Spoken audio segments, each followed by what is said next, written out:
This video was originally supposed to be about something else, but midway through I had an inspiration. Or rather, Notorious did. Notorious is my nickname for my landlady, and for the last 12 years I've rented a room in her house as I entered retirement age.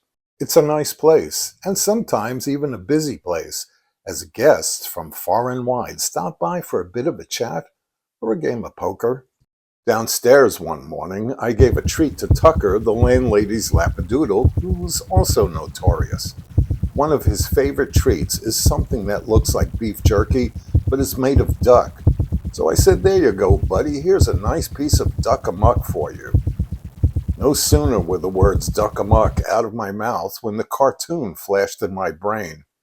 It was the title of one of the greatest Daffy Duck cartoons, and I segued right away into talking about Chuck Jones and how much I loved his work.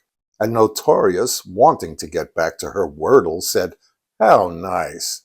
Why don't you do a boomer about him?" And I thought, of course. And so, here we are.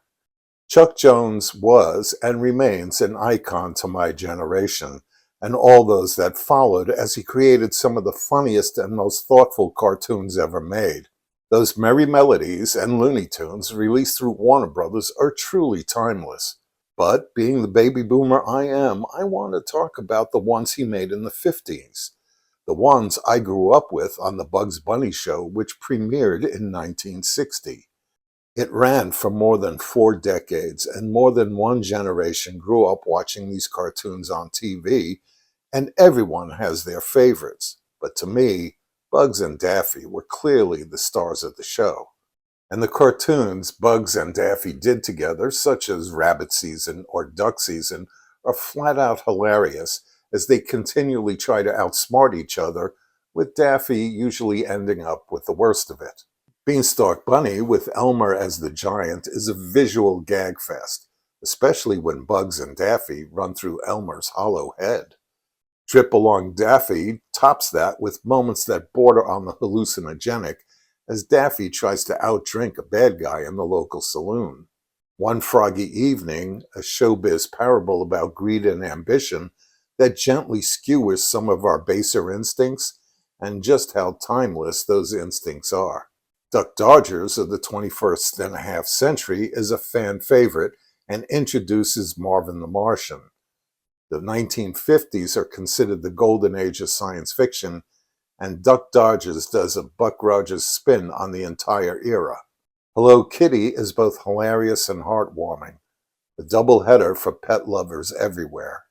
What's Opera Doc is considered by some one of the greatest cartoons ever made, but for me, High Note scores higher because of the simple genius of the concept. And that brings us back to Duck Amuck, which is a flat-out comic masterpiece, as my man Daffy is put through the ringer by his animator, who turns out to be Bugs Bunny.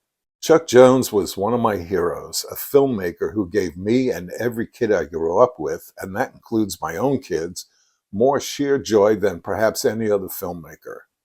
And there are any number of books, documentaries, and websites that trace his remarkable career. But the proof is in the pudding, so dive in. Another hero of mine is Mel Blanc, who brought those characters to life with a dazzling array of vocal intonations. Co-writer Michael Maltese also deserves mention, as does Carl Stalling for his music and sound effects.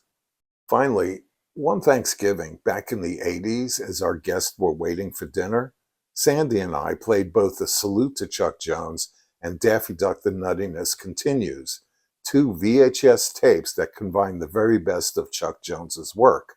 And our guests went absolutely crazy with laughter, so much so that in the following days, some of them actually went out looking to buy their own copies. See you around the campus.